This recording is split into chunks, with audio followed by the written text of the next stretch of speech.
विक्रम और बेताल के बीच हुए संवाद से संबंधित रोमांचकारी कहानियों की श्रृंखला में आपका स्वागत है।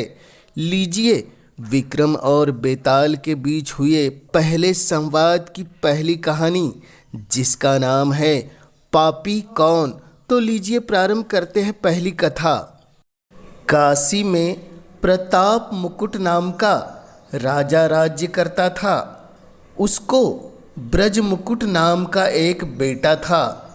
एक दिन राजकुमार दीवान के लड़के को साथ लेकर शिकार खेलने जंगल गया। घूमते घूमते उन्हें तालाब मिला। उसके पानी में कमल खिले थे और हंस किलोल कर रहे थे। किनारों पर घने पेड़ थे जिन पर पक्षी चहचहा रहे थे। दोनों मित्र वहाँ रुक गए और तालाब के पानी में हाथ मुंह धोकर ऊपर महादेव के मंदिर पर गए। घोड़ों को उन्होंने मंदिर के बाहर बांध दिया। वो मंदिर में दर्शन करके बाहर आए तो देखते क्या है कि तालाब के किनारे राजकुमारी अपनी सहेलियों के साथ स्नान करने आई है। दीवान का लड़का तो वहीं एक पेड़ के नीचे बैठा रहा, पर राजकुमार से नहीं रहा गया। वह आगे बढ़ गया। राजकुमारी ने उसकी ओर देखा तो वह उस पर मोहित हो गया। राजकुमारी भी उसकी तरफ देखती रही। फिर उसने किया क्या कि जूड़े में से कमल का फूल निकाला, कान से लगाया, दांत से कुतरा, पैर के नीचे दबाया और फिर छाती से लगा लिया। अपनी सखियों के साथ ऐसा करके वह चली गई। उसके जाने पर राजकुमार निराश होकर अपने मित्र के पास आया और सब हाल सुनाकर बोला, मैं इस राजकुमारी के बिना नहीं रह सकता, पर मुझे न तो उसका नाम मालूम है न ठिकाना। वह मुझे कैसे मिलेगी? राजकुमार के साथ आए दीवान के लड़के ने कहा, राजकुमार, आप इतना घबराए नहीं, वह सब कुछ बता गई है। राजकुमार ने पूछा, कैसे? वह बोला, उसने कमल का फूल सिर से उतार कर कानों से लगाया तो उसने बताया कि मैं कर्नाटक की रहने वाली हूँ। दांत से कुतरा तो उसका मतलब था कि मैं दंतबाट राजा की बेटी हूँ। पाँव से दबाने का अर्थ था कि मेरा नाम पद्मावती है। और छाती से लगाकर उसने बताया कि तुम मेरे दिल में बस गए हो। इतना सुनना था कि राजकुमार खुशी से फूल उठा। बोला, अब मुझे कर्नाटक देश में ले चलो। दोनों मित्र वहाँ से चल दिए। घूमते फिरते सैर करते दोनों कई दिन बाद वहाँ पहुँचे। राजा के महल के पास गए तो एक बुढ़िया अपने द्वार पर बैठी चरखा काटती मिली। उसके पास जाकर दोनों घोड़े से उतर गए और बोले, माताजी, हम सौदागर हैं, हमारा सामान पीछे आ रहा है, हमें रहने को थोड़ी जगह दे दो। उनकी शक्ल सूरत देखकर और बात सुनकर बुढ़िया के मन में ममता उमड़ आई। बोली, बेटा, तुम्हारा घर है, जब तक जी चाहे यहाँ पर रहो। दोनों वहीं ठहर गए। दीवान के बेटे ने उससे पूछा, माई, तुम क्या करती हो? तुम्हारे घर में कौन कौन है? तुम्हारा गुजर कैसे चलता है? बुढ़िया ने जवाब दिया, बेटा, मेरा एक बेटा है जो राजा की चाकरी में है।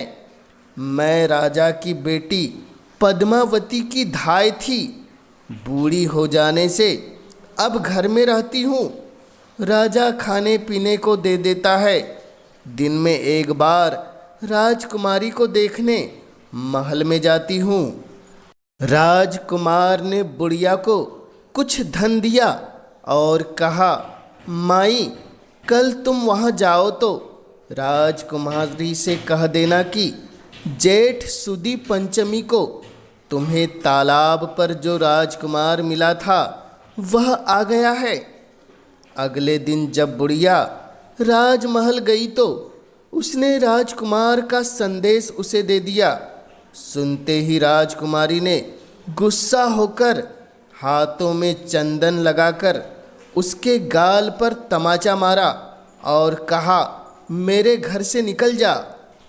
बुढ़िया ने घर आकर सब हाल राजकुमार को कह सुनाया।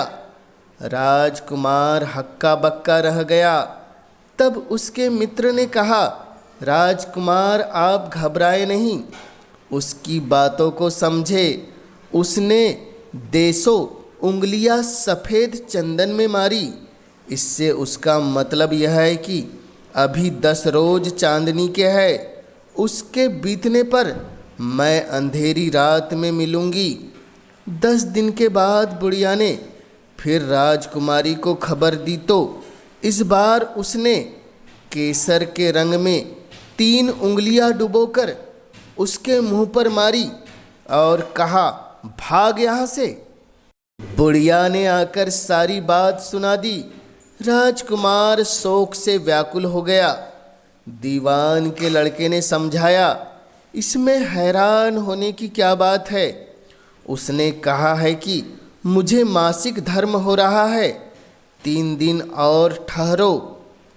3 दिन बीतने पर बुढ़िया फिर वहाँ पहुँची। इस बार राजकुमारी ने उसे फटकार कर पश्चिम की खिड़की से बाहर निकाल दिया। उसने आकर राजकुमार को बता दिया। सुनकर दीवान का लड़का बोला, मित्र, उसने आज रात को तुम्हें उस खिड़की की राह बुलाया है। मारे खुशी के राजकुमार उछल पड़ा।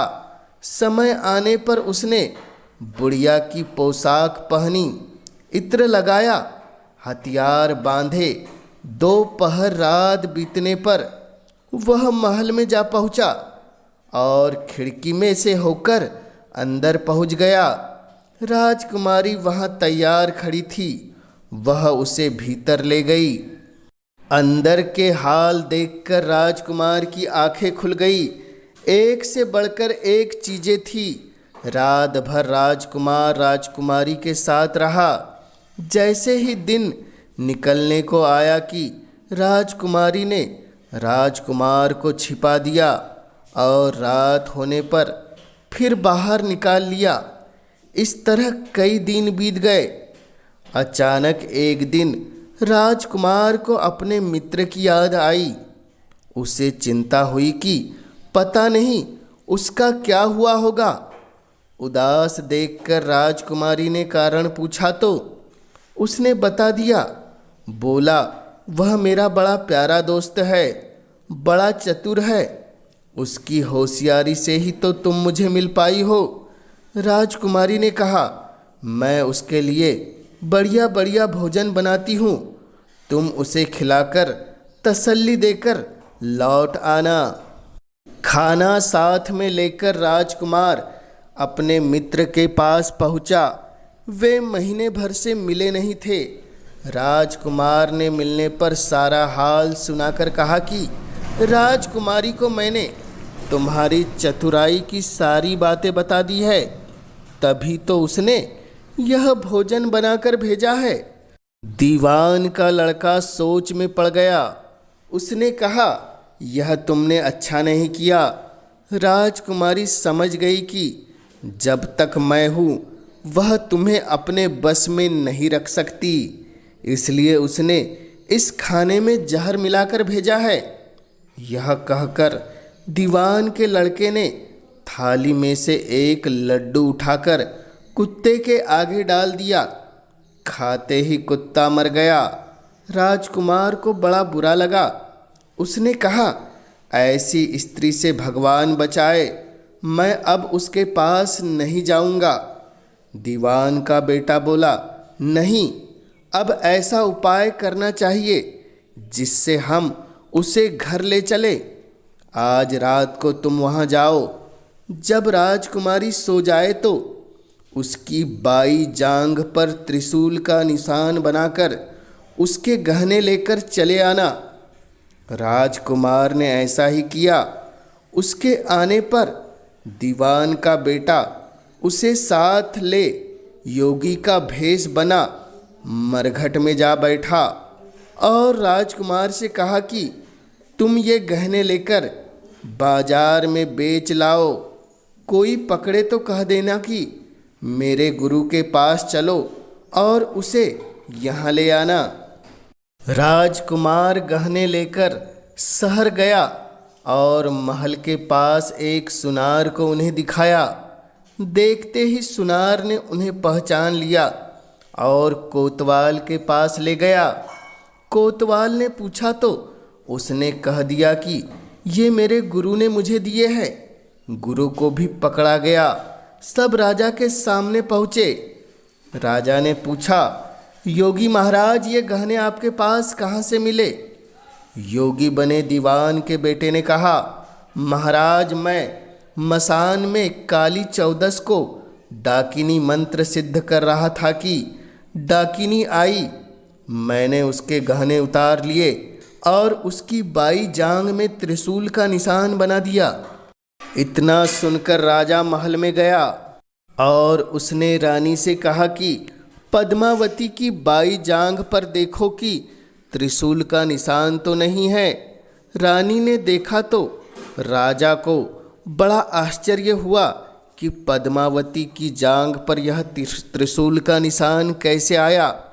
महाराज, धर्मशास्त्र में खोटी स्त्रियों के लिए क्या दंड है? योगी ने जवाब दिया, राजन, ब्राह्मण, गऊ, स्त्री, लड़का और अपने आश्रय में रहने वाले से कोई खोटा काम हो जाए तो उसे देश निकाला दे देना चाहिए। यह सुनकर राजा ने पद्मावती को डोली में बिठाकर जंगल में छुड़वा दिया। राजकुमार और दीवान का बेटा तो ताक में बैठे ही थे। राजकुमारी को अकेली पाकर साथ ले अपने नगर में लौट आए और आनंद से रहने लगे।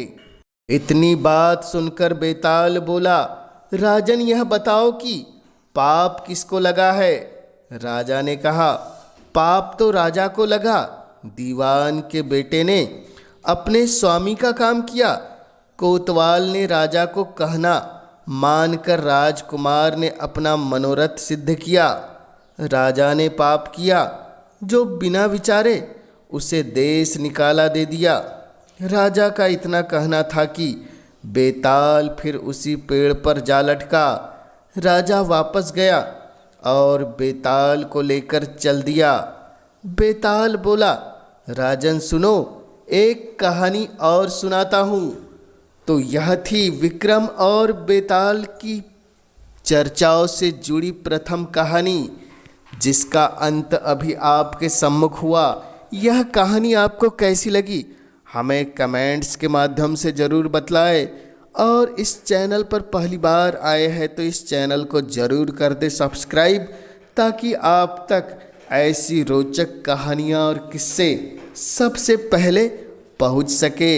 चैनल पे इस कहानी के माध्यम से बने रहने के लिए आपका पूरे दिल से धन्यवाद।